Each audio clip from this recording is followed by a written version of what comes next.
ஆன்மீக நண்பர்கள் அனைவருக்கும் அன்பு கலந்த வணக்கங்கள். இன்றைக்கு நாங்கள் ஆன்மீகம் சம்பந்தமான பதிவில் உடல் பிணி தீர்த்து உள்ளம் குளிர்விற்கும் அன்னை சீதலா தேவியை பற்றி தான் நாம் இன்றைக்கு பார்க்க போகிறோம். நமது வாழ்க்கையில் கோடை காலம் தொடங்கிவிட்டாலே வெப்பம் சம்பந்தப்பட்ட நோய்களின் தாக்கமும் அதிகரித்து விடுகிறது.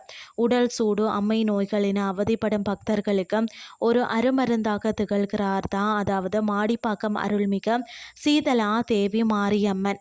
இந்த தலத்தின் மகத்துவம் என்னன்னு சொல்லி பார்த்தீங்கன்னா, அன்னையின் திருநாமத்திலேயே குளிர்ச்சி குடிகொண்டுள்ளது. பரமேஸ்வரனின் சிரசில் வீற்றிருக்கும் சந்திரனை போல தன் பக்தர்களின் உடல் மற்றும் மனச்சூட்டை தணிப்பவள் தான் இவள். அதாவது 64 வகையான நோய்களுக்கு தீர்வு. வெப்பம் மற்றும் குளிர்ச்சியால் மனித உடலில் ஏற்படக்கூடிய மாற்றங்களால் உண்டாகும் 64 வகை நோய்களையும் நீக்கும் வல்லமை கொண்டவளாக தான் அன்னை சீதலா தேவி போற்றப்படுகிறாளா.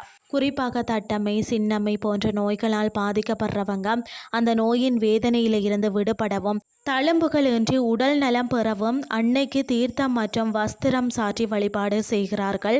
அது மட்டும் இல்லாமல் கர்ப்பிணி பெண்களுக்கு கவசமாம். இந்த கோயிலுக்கு வழிபடும் கர்ப்பிணி பெண்களுக்கு அன்னை அரணாக இருந்த உடல் உஷ்ணத்தை சீராக்கி சுகப்பிரசவம் அமைய அருள் பாலிக்கிறார் என்பதும் காலங்காலமாக நிலவி வரக்கூடிய அசைக்க முடியாத நம்பிக்கையாக இருக்கிறது.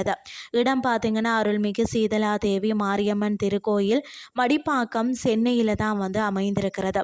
உடல் நலம் காக்கவும் குடும்பத்தில் அமைதி பெருகவும் இந்த வார இறுதியில் அன்னையை தரிசித்து அவருடைய அருளை பெற்றுக்கொள்ளுங்கள்னு சொல்லி கூறிக்கொண்டு இன்றைய ஆன்மீகம் சார்ந்த பதிவை நிறைவு செய்து கொள்கிறேன். இதே மாதிரி மற்றும் ஒரு ஆன்மீகம் சார்ந்த பதிவோடு உங்களை சந்திக்கிறேன். நன்றி.